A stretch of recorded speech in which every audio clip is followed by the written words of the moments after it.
Hello, I'm Chief William McManus. You may recall a show called Behind the Badge, which aired on TVSA. The SAPD is proud to announce that after a hiatus, the show is back and better than ever.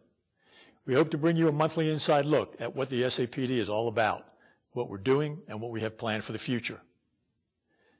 We will feature content which shows our officers individually and collectively doing what they do best, protecting and serving the citizens of this great city.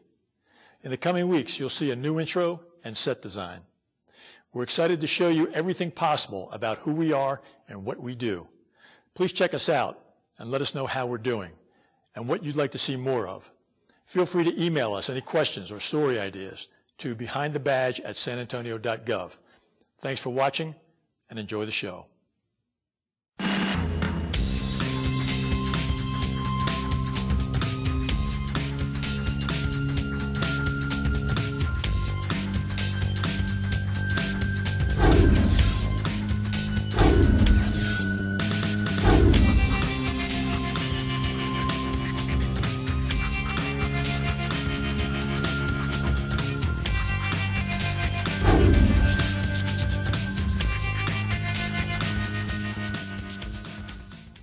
Welcome to this edition of Behind the Badge. Thank you for joining us. I'm your host, Sergeant Javier Salazar, Director of Media Services for the San Antonio Police Department.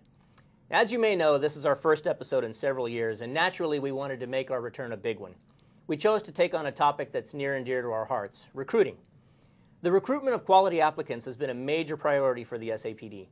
Our recruiters have spent extensive time and effort refining our testing procedures and increasing our outreach.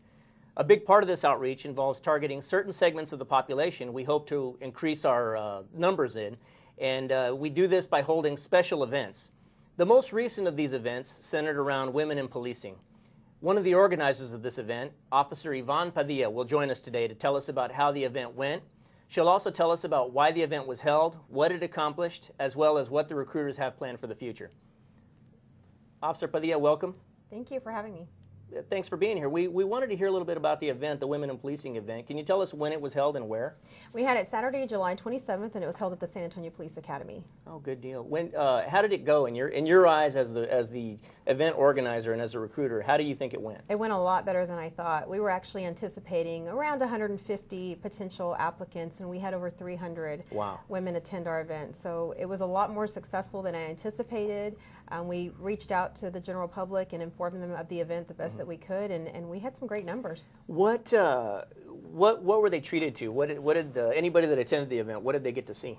Well, they were able to hear from 3 speakers, one including myself, and we had a Sergeant Leslie Carrillo.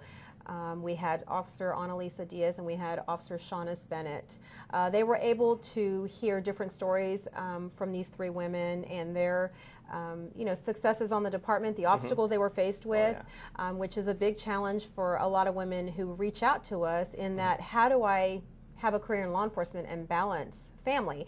And so all of these women have stories behind them. They were able to share them, and they were able to interact with them. Good deal. So you got kind of a segment of each rank. They were able to hear from all ranks, all the way up to the top. Yes, we had Assistant Chief Geraldine Garcia. She's our highest ranking female in the department, and she was able to go in and speak with them, herself about her successes on the department and what she's been faced with and how she's made it to the top. Oh, good.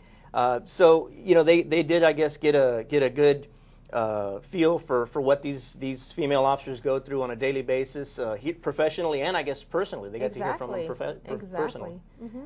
They were able to. I guess you can attest to this, that as a female police officer, there is life once you get out of the badge and the uniform. You are able to balance a family life. There is, and that's one of the biggest concerns. Applicants will call us, females will call us, interested applicants will call us, and most people would think that their general question is, what am I going to get paid? What are my benefits? What are my incentives? What are my opportunities on the department? When, in spite of all that, their question is, how can I be a law enforcement officer and go home and be a wife and a mother? And those are some general concerns which we understand. I've been in that situation. I came on the department as a single parent. I had no family in law enforcement. There was some hesitation from my family. But for me, I looked at it as something different. It was something I wanted to do. I wanted to provide for my family as well, but give back to my community. Okay. Well, so which brings us to our next point, I guess. you know, women in policing, at least there's a perception there that they're going to be treated different by their family. And you say you didn't really, you were able to overcome anything that you saw from your family. Yes. As far as being a female in the police department, do you think you're treated any different by the male officers that you work with? I am not. I am not. You're treated very equally, and the same thing happens in the academy when you go through the training. So I love being on this department. It was a great change for me, and I look forward to it. Are there any plans to hold any similar events like Women in Policing? The next event we're looking at hosting in January. Okay. So we'll be doing this event a couple of times a year and to reach out to women. So if they missed the last event, they'll definitely have another opportunity. If there's a woman out there that's interested in a career within the SAPD, and she wants to start watching now to see when the next Women in Policing event is, what channels are we going to use to get that out there to advertise our next event? Well, they can always catch any of our events on our website, sapdcareers.com, under upcoming events. And we also post all our upcoming events to our Facebook page, SAPD Careers. So they can definitely go to our page if they're on Facebook, like our page, and stay tuned for any upcoming events. Are they going to hear the same speakers as the last one, or are there going to be... No, we'll definitely change that up, and we'll bring in additional females to come in and give their stories. You know, my main focus on this event was to create more of an interaction with the interested applicants and our speakers, because I want, you know, everybody's got a different story out there, and so if someone may have the same concerns that I had when I came on the department, I want them to be able to come to me and know that you can ask any questions that you have, and we can definitely address those. Okay. Well, now speaking of those questions, what were some of the more common questions that you guys were getting, and then I guess some of the more interesting questions that y'all had? The biggest question was the physical fitness. A lot of concerns for that, and we ensure them that, you know, we can definitely help you in getting physically in shape. We have a PT readiness program. The second question was, how do I balance family life and law enforcement? And lastly, how do I convince my family that this is a good career choice? There were definitely some concerns in that area. As far as women on the San Antonio Police Department, how do our average numbers of females within the ranks compare nationally to the... Well, right now we're at 9.5% of the police department is women. And nationwide, the average is 12%. We don't necessarily have an average percentage where we want to be. Our main concern is just to tell women out there that have an interest in law enforcement that you can definitely do this job. It's a great job. Working for the San Antonio Police Department has provided for me and my family, and I've had nothing but great experiences. You know, and I just feel it's important for women that are out there. I think there's a lot of them out there, a lot more that don't reach out to us because of their concerns, and we want them to know that we are here to help you. We're here to give you all the information you need. You know, I'm the only female in the recruiting office at this point. We are looking at recruiting another female, but we are there to give you all the information you need. And our male recruiters as well, they're willing to provide you with any information you need. We don't want any hesitation that I can only reach out to a female. Reach out to the male counterparts. That's going to give you an idea of what it's like to be on this department and how your male counterparts are going to react to you. Sure, sure.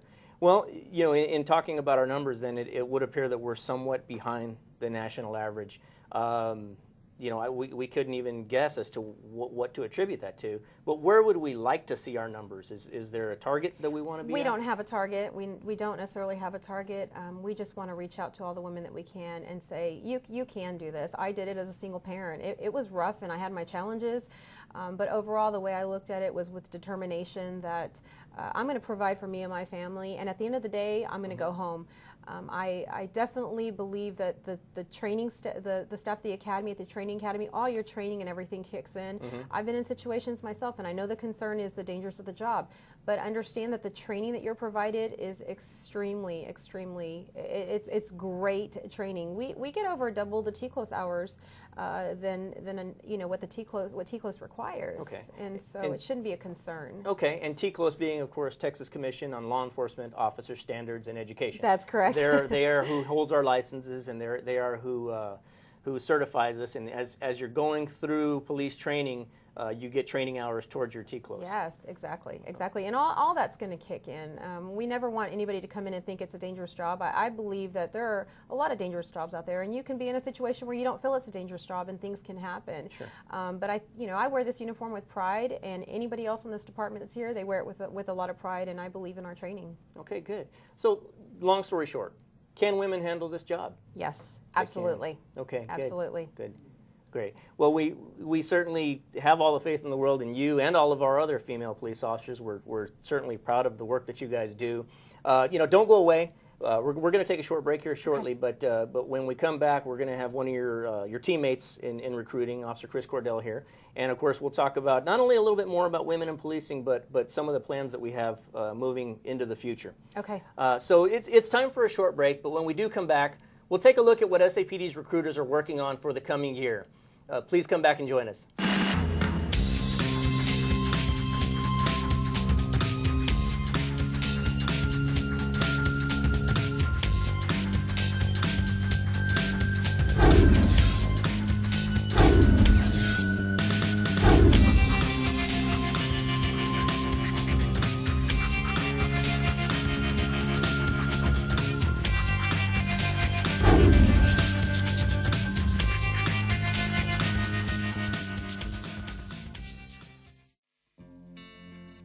Sure, you could settle for an ordinary job, or you could choose something more. You can embark on a career where you have a chance to make the world a better place. Where the people that you work with, they're as close-knit as family. It's a place where you'll earn the respect of the community every single day. You could become a San Antonio police officer. I'm not going to sugarcoat it. It isn't easy, and it's not for everyone. The training you'll get in the academy will challenge you, but it'll also teach you our guiding principles: compassion, integrity, fairness, and respect. On the way, you'll build friendships, and you'll keep them for the rest of your life. Once you graduate, the places you can go with your career in the San Antonio Police Department are limitless. If I had an opportunity to talk to somebody young out of school, our department offers so many opportunities. If you want to be a SWAT member, you can be a SWAT member. If you want to be a hostage negotiator, you can be a hostage negotiator. If you want to be a bike patrolman, you can be a bike patrolman. If you want to be a helicopter pilot like myself, you can be a helicopter pilot. We offer the training. We offer so many opportunities to advance. Not only that, we also offer education. If you're a high schooler and with some limited college and you want to continue education, well, guess what? We pay for your education. My name is Michelle Ramos. I am a detective with the San Antonio Police Department. I work in the homicide unit, so I am assigned to the murder detail team. We investigate murders, deal with families. It's nothing like TV. If a young woman was considering this job with the San Antonio Police Department, I'd tell her to go for it. There's plenty of job opportunities, different units that they can become a part of. It's a great job. Some female detectives where it's easier for us to talk to certain victims, certain family members, some witnesses also. You know, we have women who won't open up to men as much as they open up to women. Well, I'm a patrolman. I work at night. It's dog watch, so it's a different world out there when you're working at night. So while everyone's sleeping, you know, we're up fighting crimes. It's not a joke and it's not a game, and it isn't easy. But the benefits are so great. The people that I work with the best individuals that I've ever met. And also knowing that I'm protecting the city that I'm raising my daughter in, it helps me feel good. My current job, I'm assigned to the Downtown Bike Patrol, and we patrol downtown assisting tourists, helping people out and looking for crime situations. The best compliment I've received is citizens who are telling me, I wish police in our town were like you guys. Very helpful, very friendly, very professional. There's a lot of opportunity to rise through the ranks and promote. Yearly there's tests that are given from detective and all the way up to chief of police, and there have been people in the department that have made the promotions and made the rank all the way up there. My name is Willie Dillon. I'm with the San Antonio Police Department Hostage Negotiations Team. On a day-to-day basis, what we do, we'll go out if we get a call of a barricaded suspect, a hostage situation, someone who doesn't want to come out. We would negotiate with them to come out, just to either save the life of the hostage or the person on the other end of the phone. Anytime you can save a life, even if it's the person on the wrong side of the fence, it's a great reward for you. You know, and it's a reward for their family, it's a reward for their friends, their spouses. So I really feel good about it when we have a successful outcome. The transition coming from the military to the San Antonio Police Department was very smooth because it's a structured environment. It's an environment where you know what you have to do. You have your rules, your regulations, just as in San Antonio Police Department. We have our general manuals and procedures to follow. So the transition for me was easy. It's a family environment, same as the military. You take care of one another as you do in the military, so that transition was great. My name is Officer Zachary Waters. I work with the San Antonio Police Department, and I've been on the force about a year. I love the fact that I don't sit behind a desk and have to do mundane stuff on a day-to-day basis. I get to patrol around the neighborhoods that I work in and live in. I get to work with the community people that I live and serve, and I get to enjoy the fact that I get to protect and serve, and people call upon me when they're in a time of need. For myself, I'm from out of state. I'm from California. I moved here for the job to join the San Antonio Police Department. I think it's something that this career provides me the opportunity to be able to leave this place a little bit better when I signed on and I put this uniform on. My name is Sergeant Leslie Carrillo with the San Antonio Police Department. I supervise a group of patrolmen. These are the guys that make the calls out on the street. The friendships that I've made on the force, I wouldn't even consider them friendships. It's like family. I've worked closely with so many wonderful people that I consider them as my brothers and sisters. If you think you have what it takes to become part of the SAPD family, we'd like to talk to you. Visit sapdcareers.com to print an application. Or you can call 210-207-5050. Talk with one of our recruiters about one of our upcoming information sessions. Today, we gather to recognize the selfless decision of one of the most influential women of our time. The woman who, after having one too many drinks, chose not to drive home buzzed. Here today to honor Rachel is the family whose lives she spared.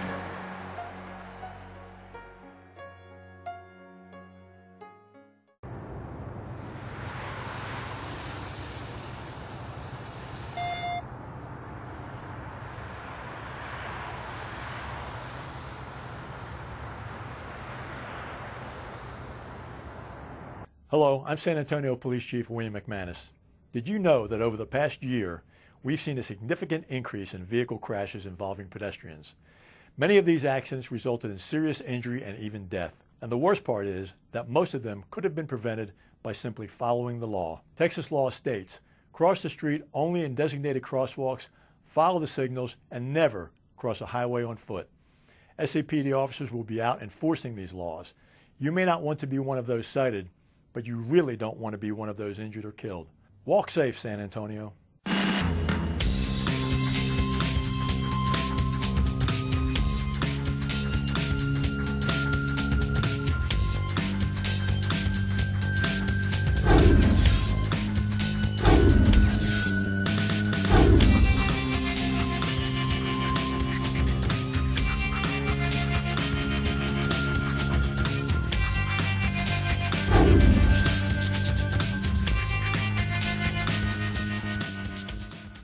Welcome back to Behind the Badge. I'm your host, Sergeant Javier Salazar. SAPD recruiters have been hard at work coming up with new and innovative ways of recruiting new police officers. We just discussed a recent Women in Policing recruitment event where the main objective was targeting female recruits. Joining us now is another SAPD recruiter, Officer Chris Cordell. Officer Cordell and Officer Padilla are going to tell us where the SAPD recruitment efforts go from here for 2014 and about some exciting new events in the future. Welcome to the show, Officer Cordell. Thank you. It's good to be here. Good, good. We wanted to talk to you guys about not only the Women in Policing event, but similar outreaches that we have going on for other segments of the population, and then some other plans that we have coming up for the future, for the next year. It's going to be a big year for us, as well as the last quarter of this year. We've got a couple of things in the works. We also have our Public Safety Day, which Officer Taylor puts together every year. We have that coming up the last quarter. He's letting us know that it's going to be around the end of October, maybe early November, so keep a lookout on Facebook and our website for that one. We've also got a couple of changes coming up in our hiring process, which we can cover when we get to that point. Good deal. Well, let's touch on that next event. What exactly is that event? What can people expect to see that come to that? Well, I'll get into how we did the last event. We're going to change it up a little bit just to make it a little bit more convenient for all the participants there. But what we did was we brought 27 law enforcement agencies into San Antonio College. We set up all these law enforcement agencies in kind of a round-robin session and let anybody who was interested in law enforcement come in and visit any agency they had an interest in. We tried to put the information out in all the cities and make it a little bit easier, kind of a one-stop shop. Each agency's qualifications are a little bit different. Most of our applicants don't understand it. They think we all kind of fall under one umbrella when we don't. Each department has the right to set whatever their regulations are as far as hiring is concerned. So what we try to do is bring all these agencies in and say somebody's interested in Dallas.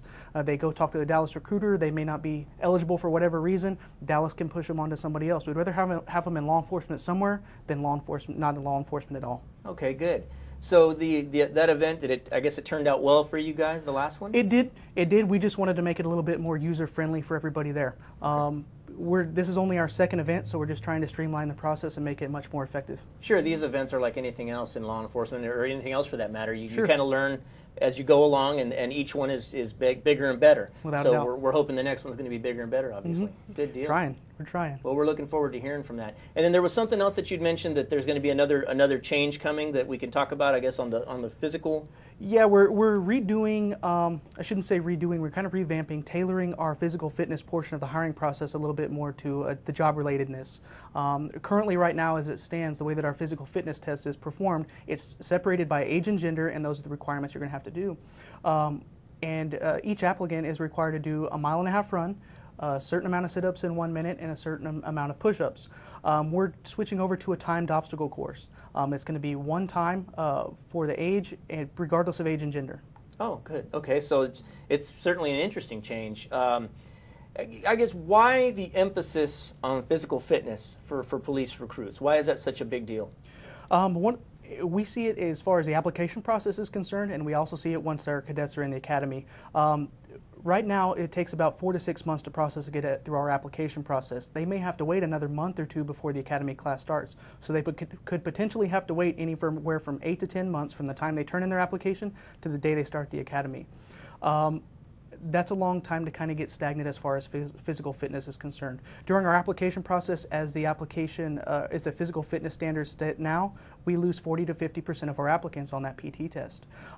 For the remaining 50 to 60% that do pass, once they get in the academy, we've had classes where we've lost up to 18 people out of a 55-person class, and out of those people, 95% of them were all due to PT. Okay, so I'm an interested applicant. I did my thing. I got in shape. I took the physical test to get in. I'm waiting for my application to be processed. Can I stop working out? Definitely not. Definitely Okay. not. After you pass the PT test, you need to work out that much harder to get in shape for the academy. Okay. The PT test for the application process is just a small snapshot of what to expect in the academy. Okay, so whereas our requirements to get in for your application process are here, academy shape is going to be up here somewhere. Maybe a little higher. Okay. Maybe a little higher. Okay, so you should definitely kick it up a notch if that's what it Without needs. a doubt. How many classes are we anticipating for 2014? As far as the budget's concerned, and we know right now, we're going to have 3 classes in 2014. We're going to have one in January, one in May, and one in September. As it stands right now, more than likely we have enough applications to fill our January class.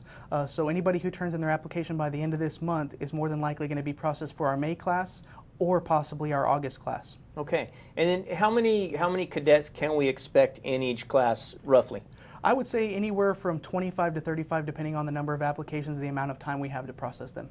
Now, if someone were interested in the SAPD in applying or just getting more information to think about applying, where would they go? I would say the first thing that they need to do is, as Officer Padilla mentioned earlier, is visit our website.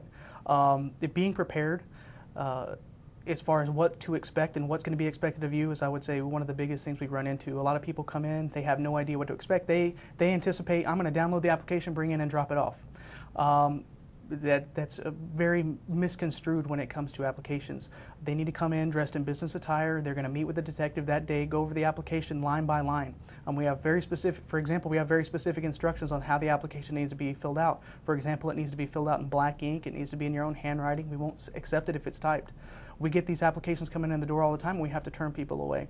So just taking the time to read everything, going through each tab on the website, clicking on every hyperlink will put you one step ahead of the ball game, throughout the duration of the process. Okay, can you give us that website one more time? It's sapdcareers.com. Okay, and then on Facebook, there's also a Facebook? There's also Facebook. Officer Arguello primarily manages Facebook. He's another one of our recruiters, so he's on there answering questions all the time. He's posting upcoming events, our information sessions that happen every Wednesday at our office.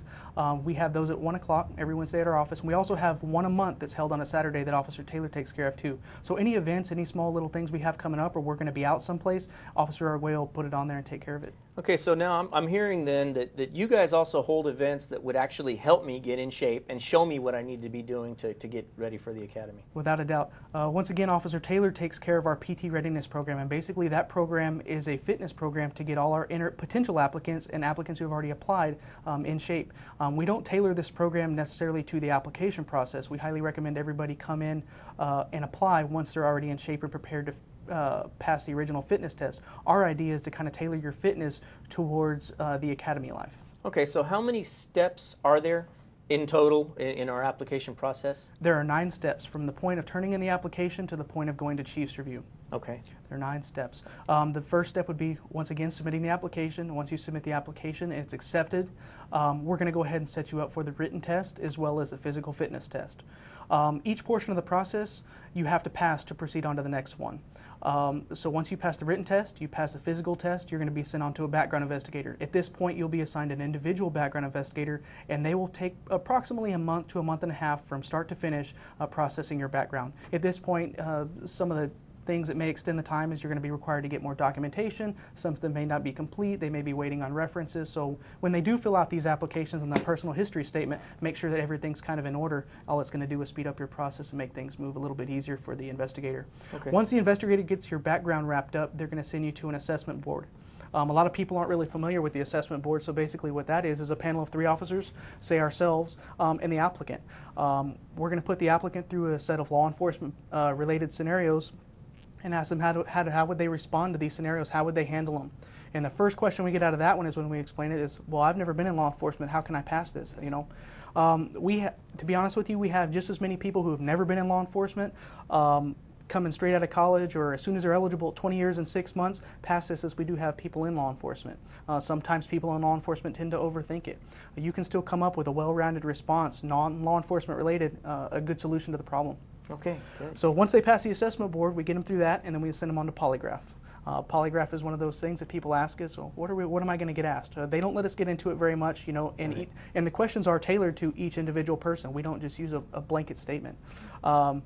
So once they get through polygraph, after they get through assessment board and polygraph, it's kind of downhill. From that point, it's just a bunch of, for lack of better terms, technicalities. They're going to go through your standard medical physical, and they're going to go through a psychological evaluation. As long as the doctors sign off on whatever things you may have questions about or anything that they have concerns about, it's good with us. We have people come in with all different types of things. If anybody has any questions about medical issues or psychological issues that they have concerns with, they can get a hold of us and we can put them into contact with the doctors. They're more than happy to speak with any of our applicants. Okay, and where can they call? They can call Gonzalo Medical Group, and their address is 1303 McCullough, and their telephone number is 210-921-2672. As far as psychological services, they'll have to get in contact with us, and we'll have to put them in direct contact with our psychologist. Okay, and to reach SAPD recruiting, what number would I call? 210-207-5050, or they can catch us on our website. They can email us, send it to our general email box, and one of us will get in contact with them the next day. Okay, and that email is? recruiting@sanantonio.gov. recruiting@sanantonio.gov. Well, it's all interesting stuff. I can't wait to see what 2014 holds for us. And of course, we're going to devote more time on future episodes of Behind the Badge to our recruiting efforts. I know that one of the things that we're trying to do is increase our ranks of retired and former military. We want to increase our numbers of veterans. I know we're going to be doing some military outreach and some similar events for that target audience. So we'll certainly come back to future episodes of Behind the Badge and touch on our military outreach. I mean, as you can see, SAPD recruiters are passionate about what they do. For more information on any of the topics we discussed today, head to our website, sanantonio.gov/SAPD, or follow us on Twitter or Facebook at facebook.com/SanAntonioPD. Tune in next month for our next edition of Behind the Badge. We'll see you then.